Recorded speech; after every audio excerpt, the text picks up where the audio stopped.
Vamos lá.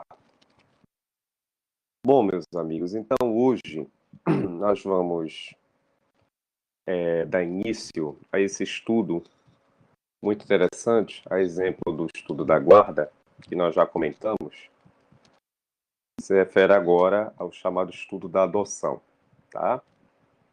A nossa aula de hoje, nós vamos começar a analisar aqui algumas importantes informações com relação a esse estudo, e nós vamos dividir o estudo da adoção em quatro principais momentos, tá?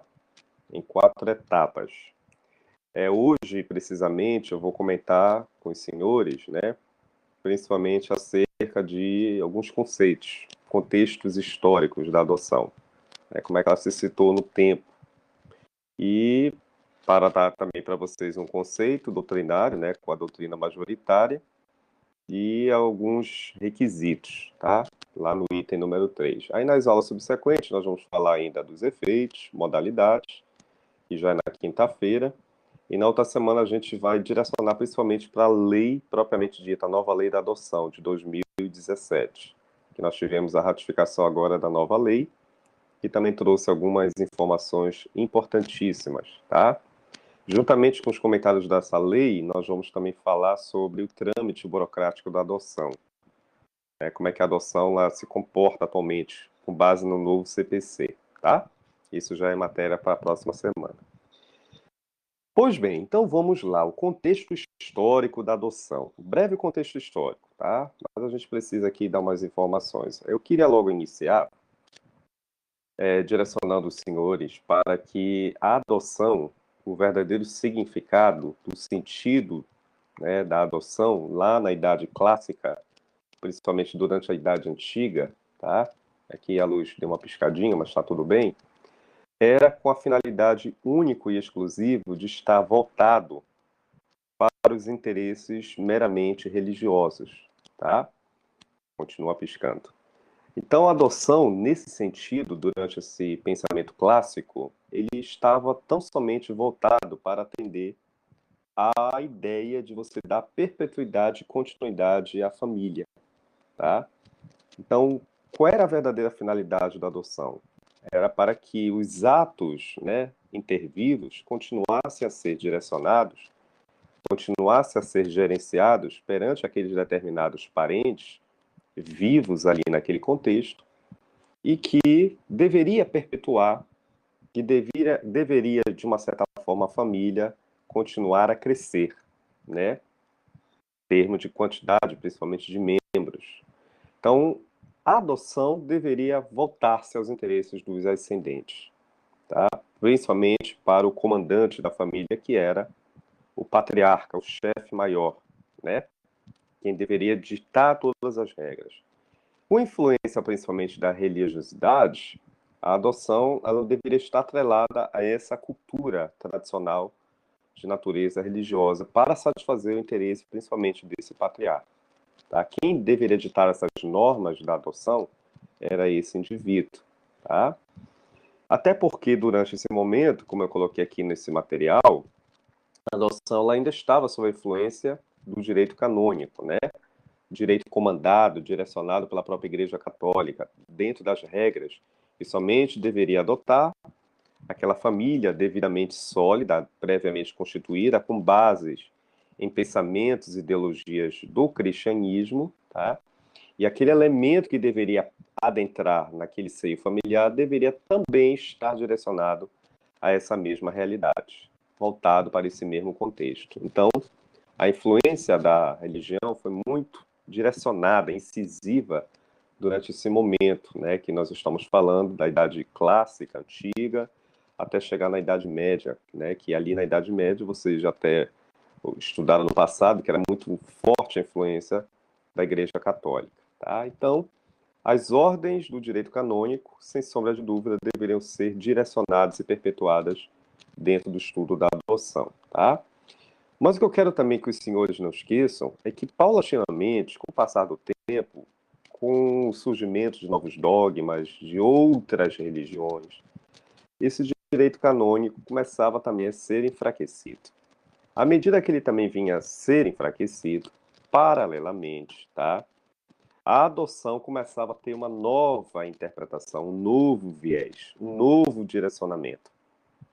Até então, comandado pela presença masculina, mas que também, paulatinamente, as mulheres começariam a estar atreladas aos interesses, ao direcionamento da adoção. E isso foi perfeitamente possível realizado, né?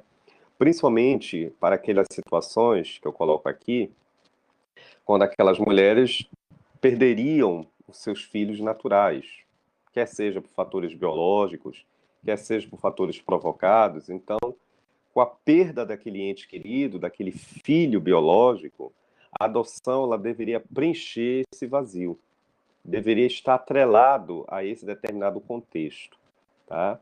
Então, único exclusivamente, principalmente já com o final da Idade Média, você já adentrando na Idade Moderna, a adoção já deveria ter esta finalidade, né?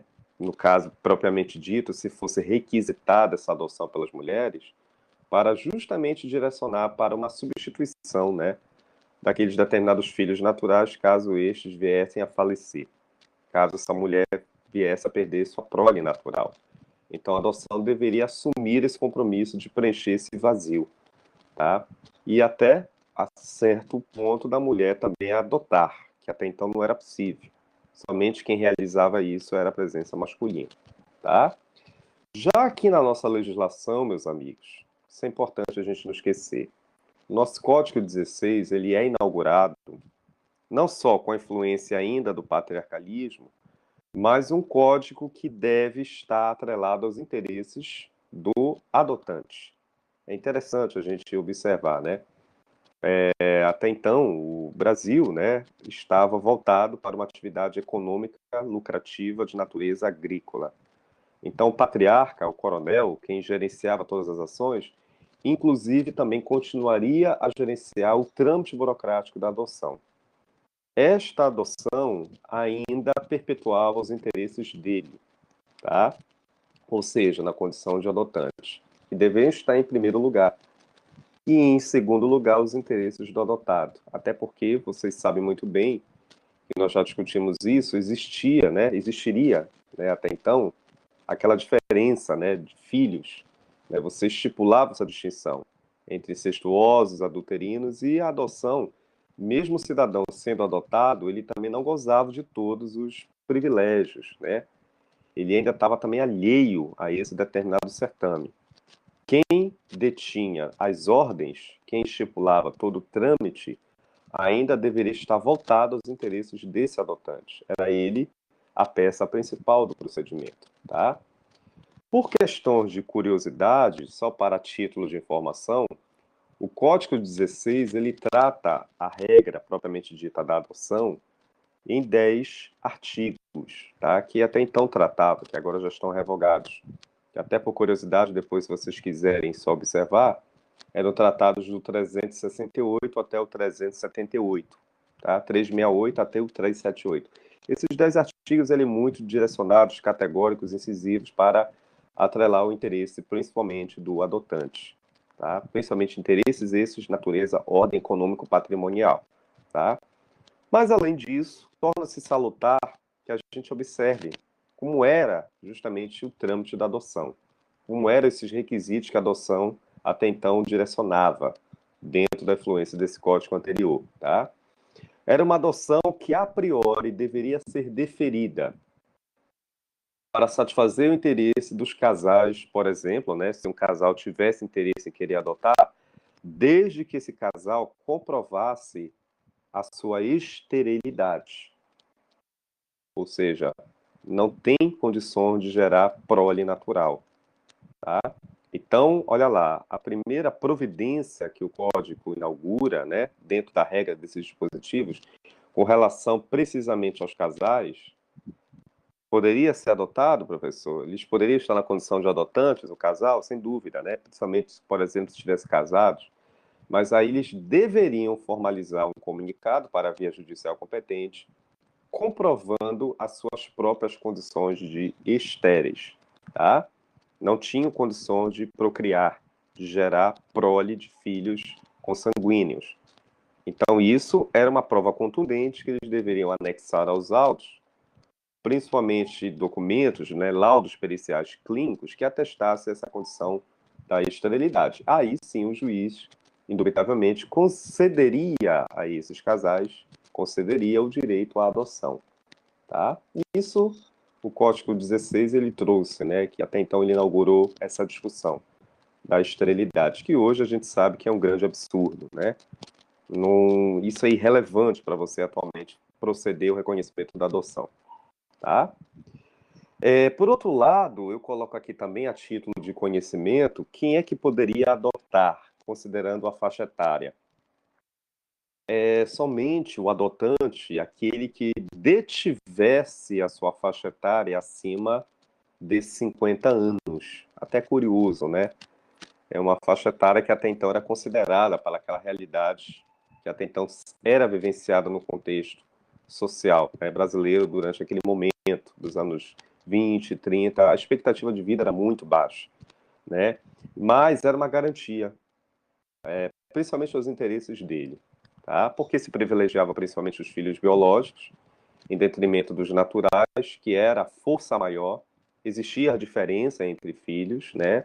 Nós já sabemos disso.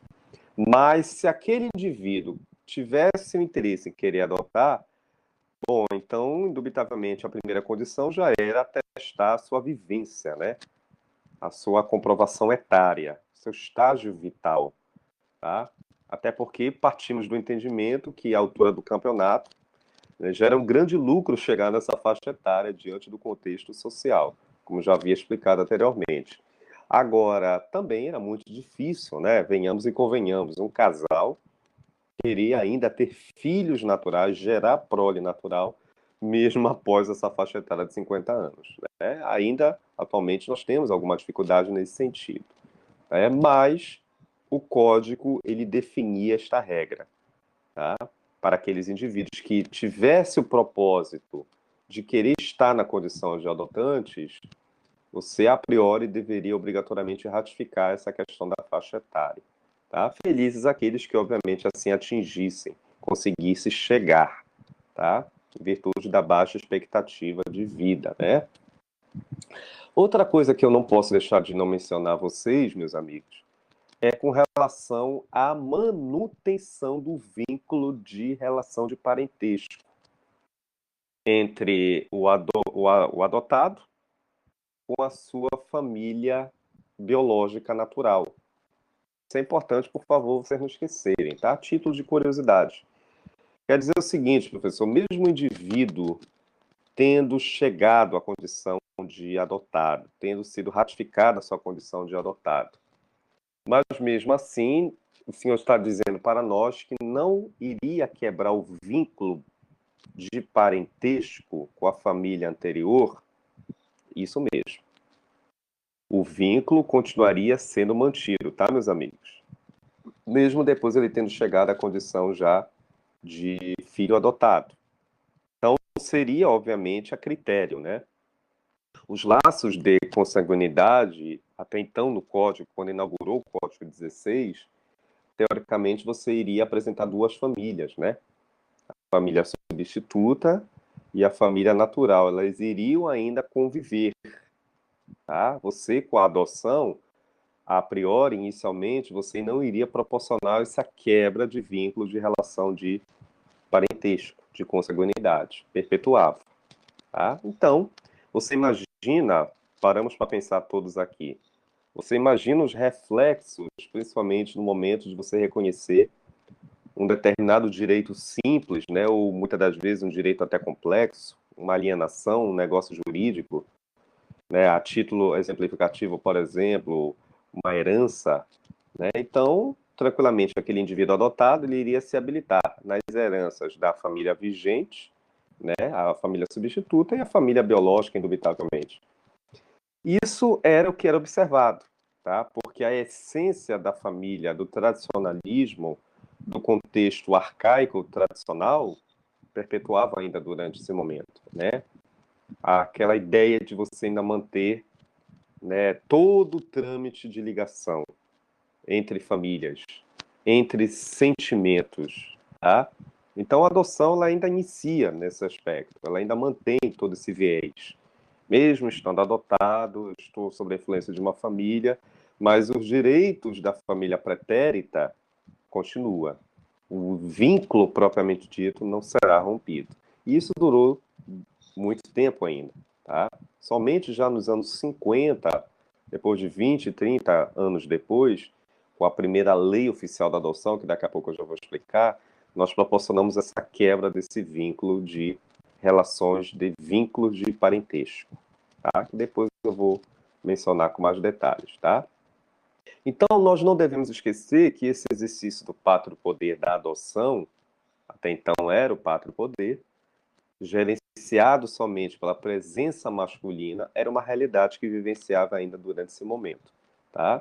Quem iniciava todo o procedimento, quem protocolava os documentos, quem era ouvido nas audiências, quem era consultado era a presença masculina, tá? O chefe da família quem iria ratificar a sua condição de adotante, tá? Mais tarde, outro importante requisito também que o Código veio confirmar já, lá no artigo, salvo me engano, 384, 85, né? Perdão, 364, 365 em diante, era a questão da diferença da faixa etária. Quem é que poderia estar nessa condição? Para você realizar a adoção, que hoje a diferença de faixas etárias entre o adotante e o adotado deve estar sob a influência de 16 anos, até então era 18 anos, tá? Então você tinha que ratificar essa tese. Para eu adotar, indubitavelmente, eu precisaria comprovar essa diferença de faixas etárias, tá? Que era uma condição importante. Agora, o que me chama a atenção também é que durante esse momento, eu até fiz questão de anotar, principalmente para os indivíduos maiores de idade, que até então a faixa etária era 21 anos. A condição de maioridade você deveria atingir os 21 anos, né? Ou os emancipados. Essas categorias de indivíduos, meus amigos, para que eles se subsidiassem da adoção, para que eles também passassem a ser adotados, eles também necessitariam da outorga do consentimento dos pais biológicos. Interessante, né? Porque aquilo que eu já falei para os senhores anteriormente, mesmo depois de adotado, mas você não romperia com aquele elo, daquele vínculo com aquela família anterior, natural, biológico, tá?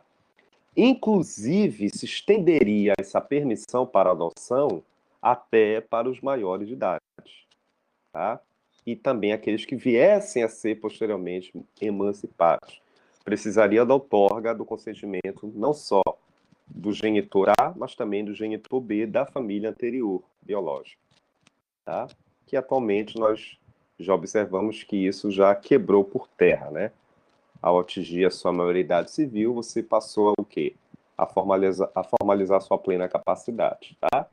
Então, essas informações, as principais informações que o Código 16 trouxe, para que você não esqueça, era uma adoção voltada única e exclusivamente para atender o interesse do adotante, porque o exercício do pátrio poder era tão somente a ele quem tinha esta finalidade para exercer e comandar todo o gerenciamento daquele pátrio poder perante aquela família, tá?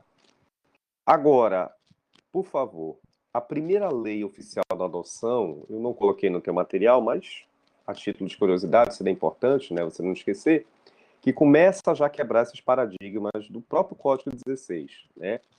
Até nos anos 50 que começa já a mencionar outras novas nuances acerca da adoção. A Lei 3.133 de 57. Se vocês quiserem anotar, fique até à vontade. Essa Lei 3.133 de 57, que inaugurou oficialmente, né, a lei ordinária para reconhecimento da adoção, ela veio trazer uma grande importância para o exercício legal do reconhecimento do trâmite da adoção. Qual foi? Principalmente o exercício dos direitos do adotado. Repito, com o advento dessa lei, finalizou aquela quebra de paradigma, né? Finalmente, os adotados passaram também a ter o seu reconhecimento garantido por lei, que até então não era possível, era de segundo plano. Quem detinha os informes necessários era o adotante. Agora, com a lei, não. Com essa nova lei, os adotados finalmente passariam a ter alguns direitos resguardados. A exemplo, principalmente, dos alimentos. Tá? O que me chama também a atenção com essa lei, que eu até fiz menção aqui no meu material, é que ela priorizava principalmente aqueles menores, aquelas crianças ou aqueles adolescentes que estivessem em situação de abandono, de maus tratos, tá? Que estivesse, obviamente, sofrendo todo esse procedimento de atipicidade, né? Fora do contexto propriamente dito. Então, dentro desse contexto, se esses menores estivessem vivenciando essa situação irregular, a adoção imediatamente deveria ser deferido a eles, tá, gente? Isso é importante. Né? O propósito de criação dessa lei foi nesse sentido, de você garantir a sobrevivência, o aparato material, o aparato emotivo, o aparato habitacional para essas crianças que apresentassem, o que viesse a apresentar essa situação de irregularidade, tá? Principalmente a questão do próprio abandono do lar, daquela família pretérita, né? A família natural, tá? Então, daí a importância, né, da equipe, né? Até então era conhecida estudo social, né? A equipe dos profissionais competentes que viesse a analisar o caso concreto e ali chegasse a uma conclusão para realmente definir e confirmar a tese, se realmente aquele menor estava vivenciando esse contexto irregular, tá? E aí a adoção deveria estar nesse sentido. Ela deveria fomentar a oferta de um novo lar, de uma nova família para esses menores que estivessem vivenciando esse contexto, tá? Essa triste realidade, tá? Por outro lado, o que eu também não posso deixar de não falar para vocês é que após o advento dessa primeira oficial lei ordinária em prol da adoção, que vai inaugurar todo esse trâmite, que veio quebrar, né, esse paradigma que até então privilegiava os interesses do adotante em detrimento do adotado, agora mudou todo esse procedimento, né, inverteu a tese, agora torna-se necessário garantir os interesses do adotado em primeiro escalão. Mas essa lei também trouxe o seguinte: vamos reduzir a idade cronológica para facilitar aquele indivíduo a estar enquadrado na condição de adotante. E diga-se de passagem, o Código 16 já iniciou até errado, ao asseverar que deveria aquele adotante chegar com pelo menos atingir 50 anos, que era um caso, né, início de século, não era muito comum chegar nessa faixa etária. Então, aí os legisladores chegaram a esse entendimento, né, já com o advento dessa lei. Vamos reduzir pelo menos para 30 anos, né? E já é uma idade um pouquinho já considerada, né, bem apropriada para que aquele indivíduo pudesse resguardar para si e, ao mesmo tempo, pleitear o direito à adoção. E, nesse sentido, meus amigos, a lei ela passou a priorizar, tá? Ela passou a defender. E aí ratificou. Você, ao atingir a idade de 30 anos, independentemente do gênero, né, do sexo, indubitavelmente você poderia se candidatar à adoção. Então, isso daí foi o que a lei, essa lei nova da adoção, ela ratificou. Independentemente desse indivíduo apresentar ou não prole de filhos biológicos, tá? Isso é importante não esquecer. Uma vez já me perguntaram, mas vem cá, a lei originária, a primeira lei da adoção, somente para aqueles indivíduos adotantes que não detivesse, não apresentasse filhos biológicos? Não necessariamente, isso não vinha ao caso. Não é porque você vai reduzir uma faixa etária para facilitar o seu próprio contato, o seu próprio interesse, né, de 50 para 30, mas independentemente de você ter ou não já filhos biológicos, tá? Da mesma ou de outra relação, que também se não vinha ao caso. Porém, torna-se necessário que você também não deixasse de preencher aqueles requisitos de praxe, né? Principalmente de natureza, né, material, que até então era observada, tá? Porque não te esqueces, o antigo conceito de família priorizava muito mais a ordem o quê? Econômico-patrimonial em detrimento de hoje que prevalece, que é o afetivo, tá? Normalmente algumas pessoas me perguntam, sim, mas o que levava mais em consideração na adoção no passado? Era o dote econômico-patrimonial, meu amigo, tá? Quanto mais materialidade para fim de comprovação, melhor seria o interesse daquele ato ser realizado com bom êxito, a exemplo da adoção, né? Seria um passo necessário para confirmar, no caso aí, a adoção, tá? Outra coisa também que me chama atenção, observar aqui o material, tá? Ainda com relação ao advento dessa primeira lei da adoção. Vocês anotaram essa lei, né? Lei 3.133 de 57, que é a lei que inaugurou o trâmite burocrático, a discussão em prol da adoção, principalmente em prol dos interesses dos adotados, tá? Das crianças em situação de risco. O que eu também quero que vocês não esqueçam, no caso, por exemplo, dos casais, tá? Principalmente a entidade familiar do momento, que era o casamento, que era a entidade única e exclusiva que existia, né? Estamos falando ainda do Código 16 ainda, tá? Os casais, me chama a atenção, eu fiz até uma anotação aqui, eles poderiam tranquilamente se habilitar a adotar, tá? Adoção, quer seja coletiva, quer seja unilateral, mais precisamente coletiva. Por favor, não esqueça. O que prevalecia muito mais durante esse momento era um eventual deferimento de uma adoção futura, mas que viesse a ser protocolada inicialmente por um casal, tá, meus amigos? A justiça privilegiava muito mais nesse sentido. A justiça privilegiava muito mais uma adoção coletiva, até mesmo em se tratando, comparando uma unilateral, por causa da entidade do casamento, tá? Só tem um detalhe que eu quero que vocês não esqueçam. O casal, obrigatoriamente, ele deveria comprovar pelo menos um estágio de convivência superior a 5 anos. Isso daí era uma condição sine qua non, importantíssima, tá? Então não bastava, professor, só estar casado. Precisaria também comprovar esse tempo de permanência dentro daquele determinado regime, dentro daquela entidade específica, com no mínimo 5 anos em diante, sem dúvida nenhuma. Aí sim você iria protocolar, você iria proporcionar que a justiça viesse a reconhecer e te deferir o direito à adoção, desde que você comprovasse a tese desse tempo mínimo de permanência, tá? E aí veio sempre aquela pergunta, professor, mas quem aquele casal, se já tivesse filhos biológicos, também não vinha ao caso. Era muito mais comum. Não te esqueces também que durante esse momento ainda existia a distinção entre os filhos, tá? Poderia adotar, mas obviamente nem todos iriam usufruir, gozar dos mesmos direitos, né?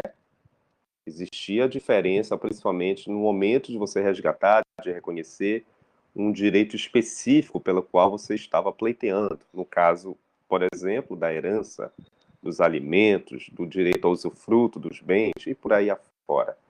Existia essa diferença. Nem todos ainda teriam aquela isonomia, né, de conquistar o reconhecimento dos direitos. Tá?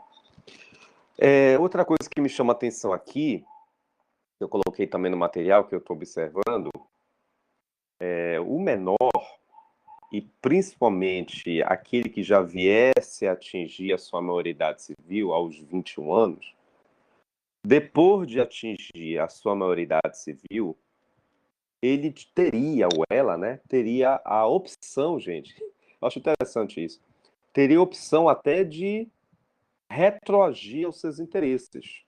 Como assim retroagir aos seus interesses, professor? Teria a opção até de votar, de revogar a adoção, tá? Que era interessante durante esse momento. Nesse instante, a adoção ela poderia ser revogada. Tu sabes que hoje não pode mais fazer isso. É um ato irrevogável. Mas durante os anos 50, né, ainda na influência do Código anterior, se pensava ainda em revogação da adoção. A adoção ela poderia ainda ser revogada, tá? O adotado, principalmente, quando viesse a atingir a sua maioridade, principalmente a partir da iniciativa dele, tá? Ele teria todas as condições, teria a flexibilidade, teria a opção de querer retomar a sua família originária, tá? Então isso era perfeitamente possível, ele poderia se desligar da atual família adotiva, né? E voltar novamente para a sua família biológica. Então existia essa flexibilidade. Tu percebes que a coisa julgada durante esse momento não era observada, né? Que hoje é importantíssima. Depois da Constituição vigente, a coisa julgada material, ela passou a ser o arcabouço da adoção, tá? Então, ainda durante esse momento tinha essa certa flexibilidade de trânsito. Só que uma coisa que me chama a atenção é que depois, anos depois, já em 1965, anote aí, surgiu, né, a nova outra lei da adoção, que é a Lei 4.000, anotem, tá? A Lei 4.655. Essa lei, ela passou a definir e a defender a chamada legitimação para adotar ou legitimação para a realização de atos de adoção. Como queiro definir? As duas formas estão perfeitamente corretas. Traduzindo em miúdos, professor, o que quer dizer isso, né? Você teria a opção de formalizar, de reconhecer as partes envolventes da adoção, de definir quem seriam esses sujeitos, tá? Foi através dessa lei que obrigatoriamente você passou a formalizar a tese, o papel que cada um desses membros vai realizar dentro de uma adoção. Finalmente, as relações de parentesco, né, seriam o arcabouço principal, né? Como eu coloquei aqui, ela proporcionou definitivamente esse reconhecimento da relação de parentesco entre o adotante e o adotado. Até então não era possível, tá? Você ainda não tinha a formalização na norma, mas surge agora uma norma que passou a ratificar o filho adotado como membro desta família que passou agora a ser denominada família substituta, tá? Por outro lado, não devemos também esquecer dessa informação. O que essa lei trouxe, professor, também de inovação, além de reconhecer a relação de parentesco? Ela também definitivamente trouxe, quebrou aquele velho paradigma. Qual? Que até então você ainda mantinha elos de parentesco com aquela família originária, só que agora, com o advento dessa lei, rompeu-se definitivamente aqueles laços de consanguinidade, aqueles laços também de filiação. Uma vez adotado, não tem mais como retroagir. Ah, então foi através dessa lei da legitimidade para adotar, né? A legitimidade para formalizar a adoção. Finalmente a adoção passou o quê? A ser reconhecida como ato irrevogável, tá? Então o que era possível você flexibilizar, agora já não era mais possível. Então são situações que nós estamos percebendo que com o passar do tempo a própria legislação vai se aprimorando, né? Porque os direitos vão começar a ser reconhecidos em prol do interesse do adotante. E esse aqui, sem sombra de dúvida, nós não devemos deixar de nos esquecer.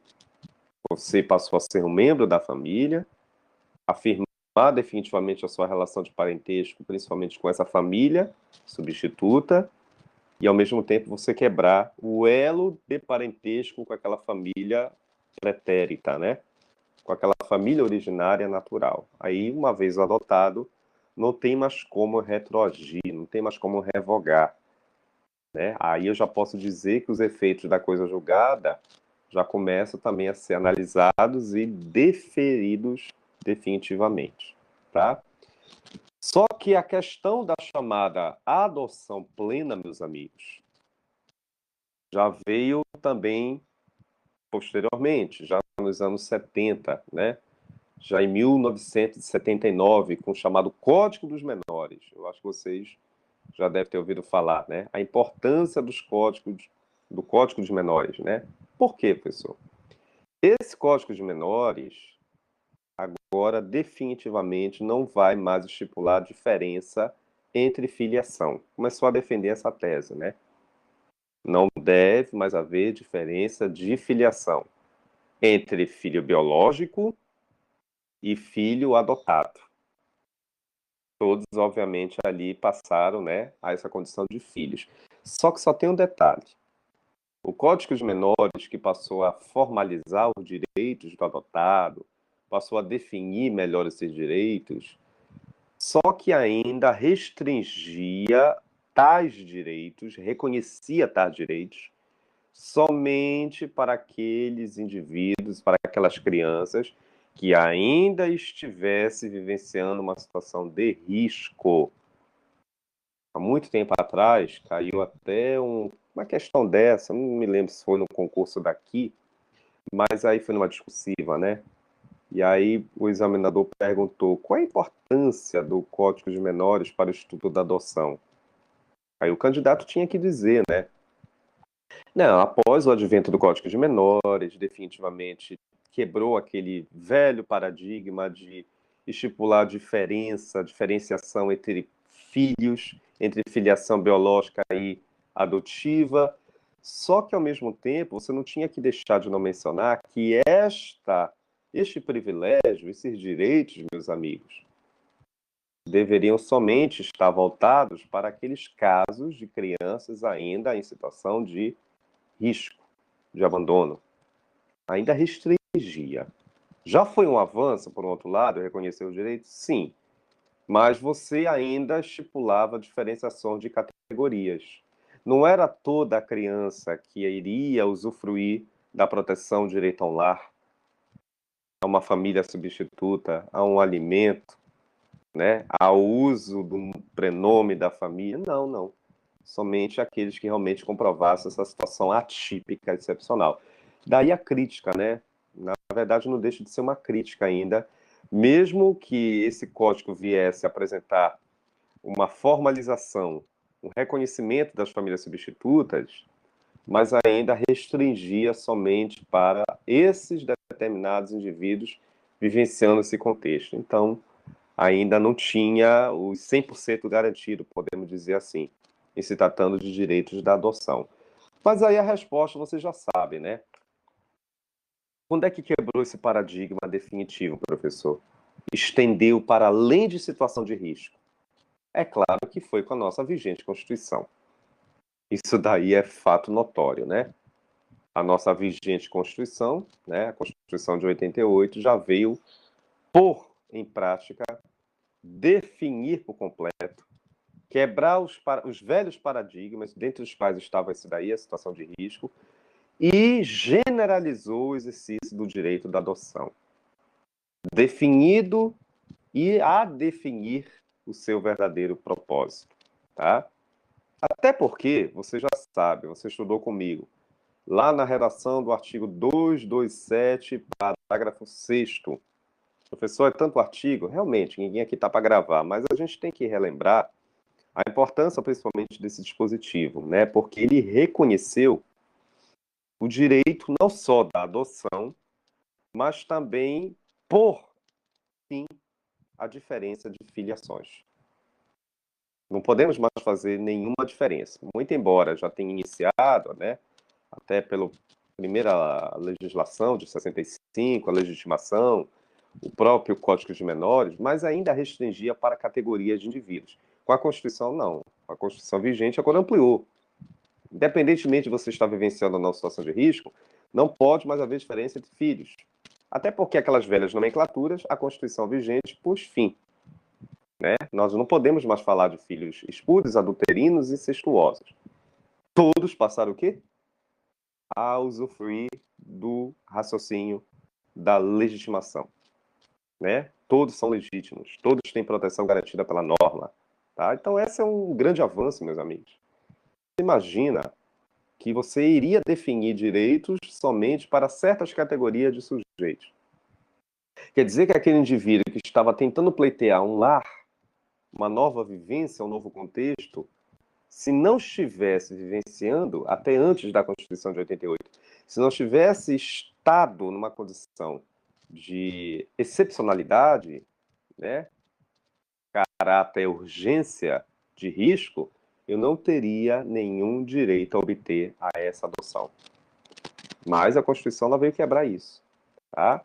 Providência é essa, acaba definitivamente a distinção entre os filhos, não existe mais, todos podem tranquilamente, mesmo aqueles que passaram a serem adotados, vão ter legitimidade. Todos devem ter a sua isonomia garantida, tá? O que é mais importante aqui, que eu resgato aqui na minha anotação, posteriormente surge o Estatuto da Criança, 2 anos depois, né? O ECA, ele formaliza, principalmente, inaugura o velho princípio, né, que já conhecemos, do melhor interesse da criança e do adolescente, todos a fim de ter à sua disposição um lar, uma família substituta, tá?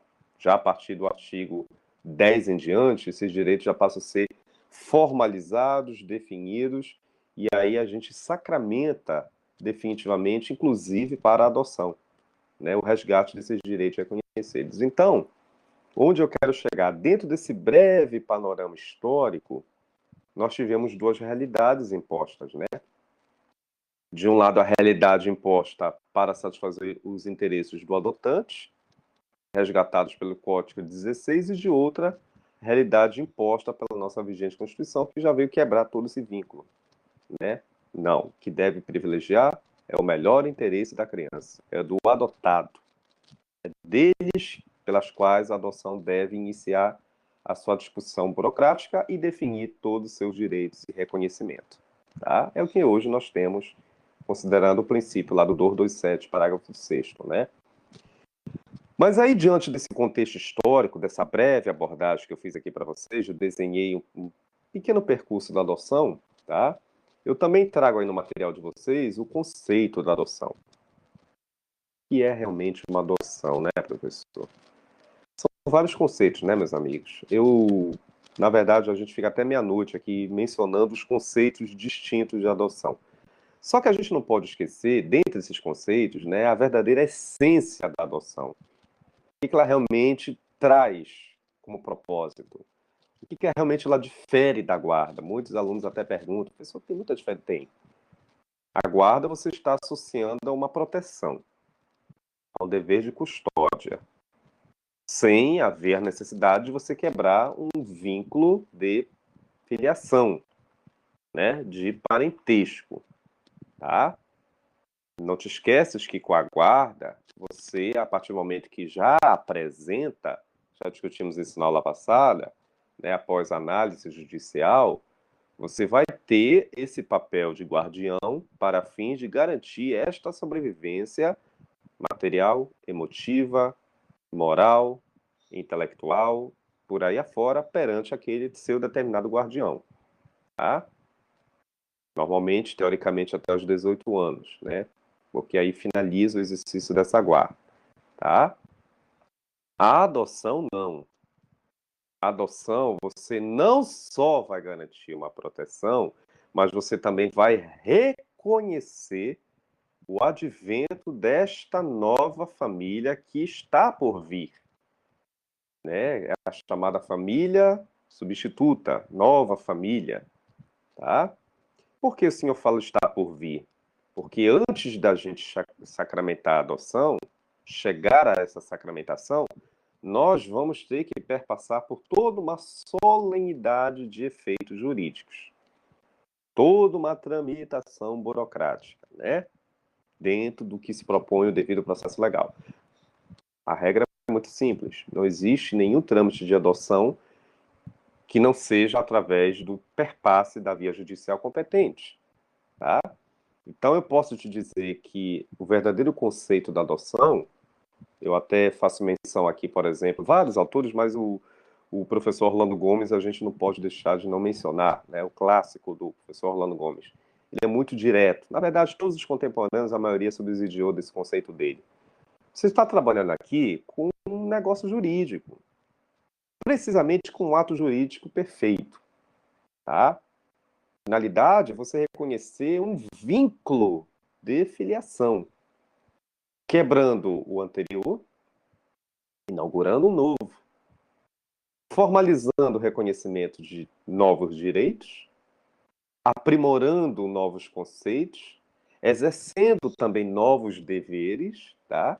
Enquanto, obviamente, novos responsáveis legais, para que essa adoção venha a ser ratificada com bom êxito.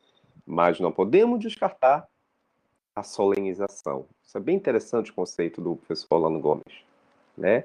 Então, a adoção tem esse viés, né? Você vai ter a responsabilidade, enquanto adotante, de ofertar esta proteção, não só material, que até então o Código 16 defendia muito, né? Não, nós temos que proteger o dote patrimonial econômico, né?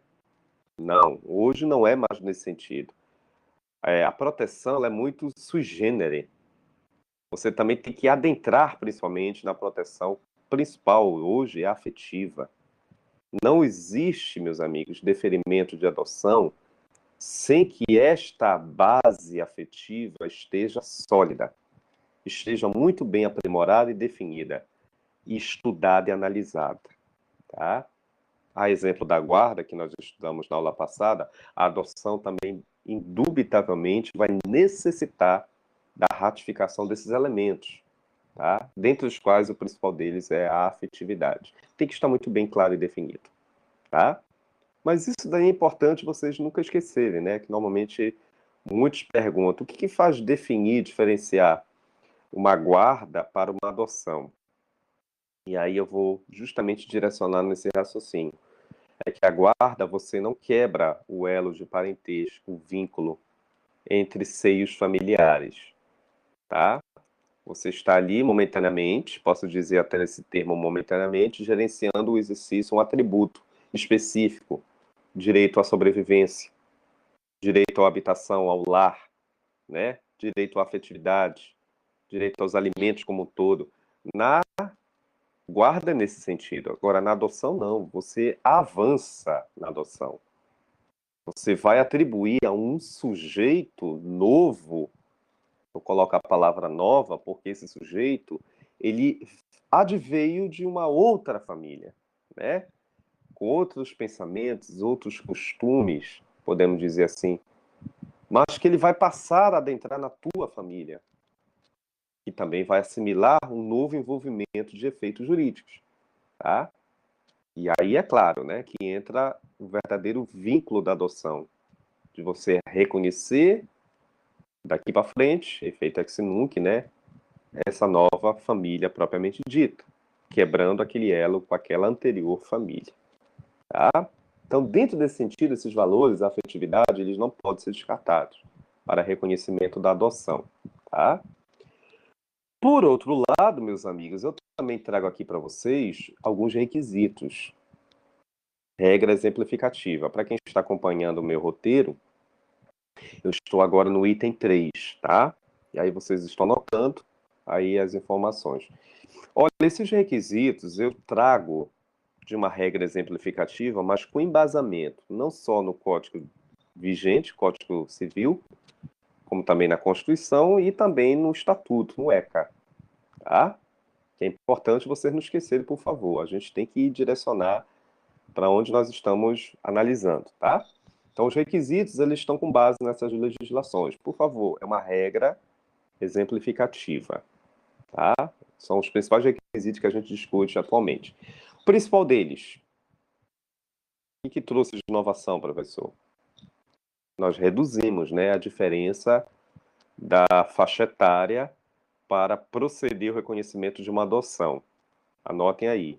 Você já sabe que o código anterior, até então, reconhecia a diferença entre adotante e adotado, né, era 18 anos.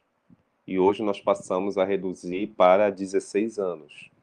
Tá? Então foi uma grande alternância, né, que o nosso vigente Código Civil, a Constituição vigente, o Estatuto da Criança proporcionaram, tá? Para facilitar facilitar ainda mais o acesso para adoção, para flexibilizar a adoção. Então, a diferença reduziu de 18 para 16, a diferença entre adotante e adotado, para ratificar essa adoção. Por outro lado, quero também que vocês não esqueçam, não importa, tá? Mas o adotante ele precisa comprovar sua plena capacidade civil. Somente realiza a adoção, meus amigos, quem detiver a condição de plena capacidade civil, tá? Uma vez me perguntaram, até uma pergunta que eu achei, não digo interessante, mas tinha que perguntar, né? Somos relativamente incapazes, já que, pela etimologia, certos atos eles podem assim exercer, sem precisar da interveniência dos seus assistentes, né? Ou representantes, se for o caso. Para adoção está descartada essa possibilidade. Somente você vai firmar uma adoção, vírgula, a partir do momento que você estiver ratificada a sua condição de plena capacidade, ou seja, de maior de idade, tá? Abaixo disso é um ato de nulidade absoluta.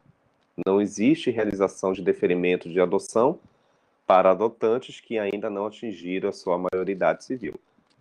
Somente poderão adotar quem estiver com idade superior a 18 anos, tá? E não interessa o seu parentesco, não interessa o seu estado civil. É importante, tá? Pode ser solteiro, pode estar casado, pode estar em união estável, pode estar divorciado, não interessa. Eu posso ratificar a adoção, que no Código 16, tu te lembra, né? Eu só poderia ratificar a adoção para aqueles casais que estivessem com o quê? Com o casamento indubitavelmente sacramentado e com estágio pelo menos de 5 anos, né? Já de casados. Até porque o casamento era o único e exclusivo elemento, a entidade familiar, que nós já sabemos disso, tá? Hoje não, meus amigos. O ECA inaugura. Eu acho bem pertinente essa discussão, né? Diminuiu para 16 anos. Não importa se você esteja ou não vivenciando uma entidade familiar, não importa o seu estado civil, você tranquilamente pode se candidatar, claro, né? Desde que você venha perpassar por todo um devido processo legal de reconhecimento, de trâmite, de discussão acerca da adoção, né? A adoção é um meio burocrático, ela não pode deixar de não mencionar todo esse viés de interpretação de raciocínio, tá? Por outro lado, tem outro requisito aqui que eu não posso deixar também de não mencionar para vocês. São vários requisitos. Hoje a gente vai falar da primeira parte desses requisitos, tá? Que são realmente alguns, tá? E aqui eu vou dividir, porque para tratar de todos agora vai ser 1 hora só de requisitos. Mas eu queria que vocês anotassem também aí a questão da estabilidade do seio familiar, tá, gente? Isso daí é importantíssimo. Não existe deferimento de guarda, não existe deferimento de adoção, sem que aquela eventual família, precisamente aqui na adoção, né, que nós estamos estudando, sem que aquela família substituta venha à justiça competente e ratifique, meus amiguinhos e minhas amiguinhas, essa estabilidade. Claro que vocês devem estar se perguntando aí na mente de vocês, como é que nós podemos reconhecer essa estabilidade, professor? Estabilidade, que eu estou me referindo aqui, é uma palavra sui generis. Você vai ter que comprovar estabilidade material, os alimentos, né? A estabilidade emotiva, a estabilidade, indubitavelmente, afetiva, que é a mais importante, tá? Até alguns casos culturais, né? Que na verdade, eu não digo em alguns casos, isso é fundamental, né? É porque algumas pessoas acabam atrelando os costumes também para um caráter religioso. Não está errado, viu, meus amigos? Eu acho que vocês devem estar recordando aqui comigo, quando nós já estudamos lá no passado, no capítulo introdutório, caráter religioso, né? Que algumas famílias ainda defendem que não está errado os princípios de uma religiosidade, que até facilita a conduta daquele determinado indivíduo, né? Para assimilar filosofias e por aí afora.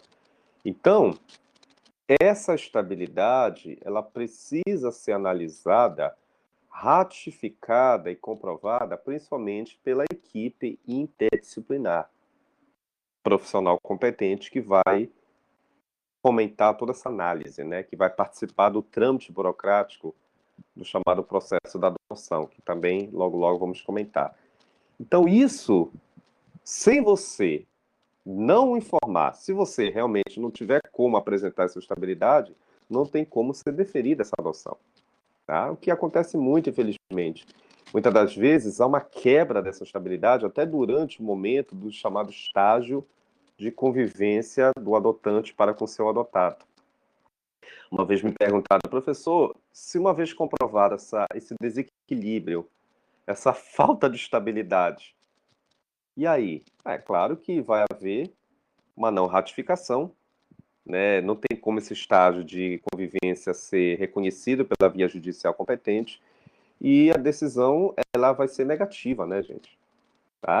Muitas das vezes acontece também, por outro lado, que alguns casais, né, não conseguem também acompanhar esse estágio de convivência e acabam retroagindo, né? Acabam desistindo. É importante também que seja claro nesse sentido, tá, meus amigos? Eu vejo dessa ótica. Seria impertinente agora você desistir durante esse estágio, porque se isso acontecer posteriormente, vai se tornar até difícil, né? Depois que a adoção já for sacramentada, que não tem como você mais revogar, que é até um ato inexistente, né?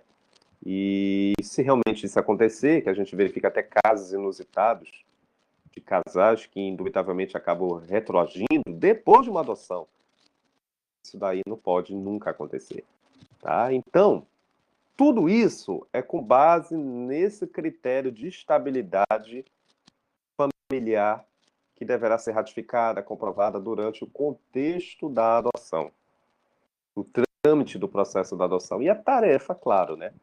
A tarefa da equipe interdisciplinar está atuante nesse sentido, de visualizar, de fiscalizar, de realizar toda a tramitação para que realmente se comprove essa estabilidade, tá? Eu queria só, já que eu já fechei um pouquinho o tempo aqui, mas antes de fechar a aula, eu queria só falar outro requisito, que é importante também, não deixar de não mencionar, que logo lá na frente a gente vai falar com muito mais veemência, tá? A questão do chamado cadastro estadual e cadastro nacional do adotante, para que futuramente ele venha a ter à sua disposição o deferimento da sua adoção definitiva. Então, a formação desses cadastros da adoção, que obviamente é tarefa do Juizado da Infância e Juventude, em combinação com o próprio Ministério Público, em combinação também com a equipe interdisciplinar, com os órgãos competentes de fiscalização, isso daí é uma realidade que a adoção ela precisa ser analisada, ratificada. Não pode uma adoção ser deferida sem uma prévia análise, sem um prévio deferimento de um cadastro. Claro que vocês devem estar se perguntando, professor, como é que acontece esse cadastro? Não é de uma hora para outra, meus amigos. Primeiro, você vai ter que chegar perante a via judicial competente e inaugurar todo o seu percurso da adoção. Você vai ter que inaugurar com o seu devido processo legal. Você vai ter que juntar as materialidades essenciais, os documentos plausíveis. Não se preocupe que nós vamos ter uma aula só disso, tá? Mas, a partir do momento que você cumpre com todos esses pré-requisitos, tá?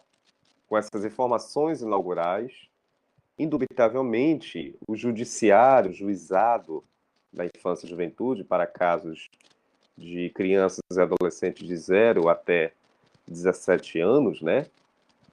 Ali já é uma gota d'água fundamental, para que você tenha esse cadastro deferido. Seu nome, indubitavelmente, vai aparecer perante o sítio, né, do próprio Conselho Nacional, dos Cadastros Nacionais de Adoção, para que ali você posteriormente venha requerer, né, uma criança dentro daquele seu perfil que previamente você já informou, né, que você já previamente consignou perante as autoridades competentes. Então, o requisito essencial, esse cadastro que deverá ser formalizado, não apenas perante aquela realidade local pela qual você está inserido, tá, meus amigos? uma vez me chamaram a atenção nesse sentido, um aluno, professor, é um cadastro só local? Não, você inaugura, né, dentro da sua vara competente, do seu município, da sua realidade local pela qual você está inserido.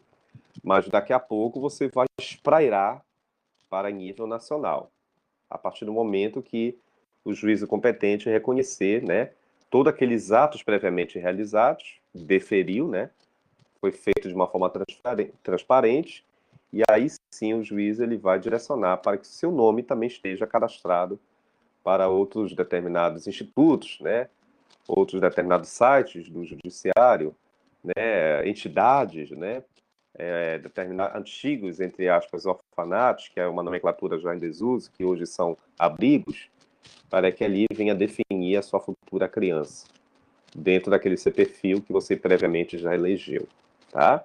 Como é que isso vai acontecer, o trâmite burocrático, a gente logo, logo vai estudar isso lá na frente, tá bom? Há outros requisitos aqui, mas já que eu passei um pouquinho do horário, eu vou mencionar para vocês ainda, dar continuidade, já na próxima aula, na quinta-feira, tá? Mas fazendo um resumo, hoje nós iniciamos a discussão do aspecto contexto histórico da adoção, falei da importância principalmente do Código dos Menores, né? E da lei que inaugurou a adoção, e, claro, a nossa Constituição.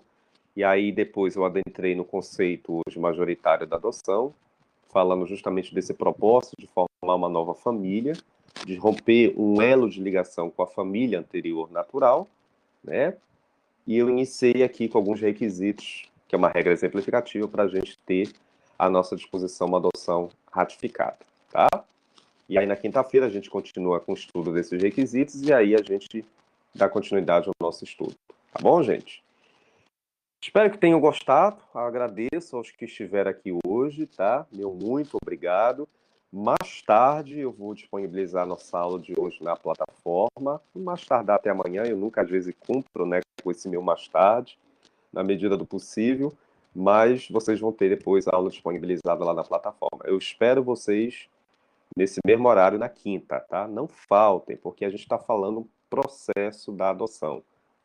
Todo um trâmite e que daqui a pouco vocês vão ter clientes que vão precisar de informações e aí vocês já vão saber direcionar toda a discussão, tá bom? Obrigado, meus queridos. Muito obrigado por vocês terem vindo, tá? Quinta-feira aguardo vocês. Não me deixem sozinhos. Convidem os outros colegas, por favor, tá? Quero todos vocês aqui. Se vocês me deixarem sozinho, eu vou ficar triste, tá bom? Espero vocês na quinta-feira. Até quinta. Um abraço, meus queridões. Aula encerrada.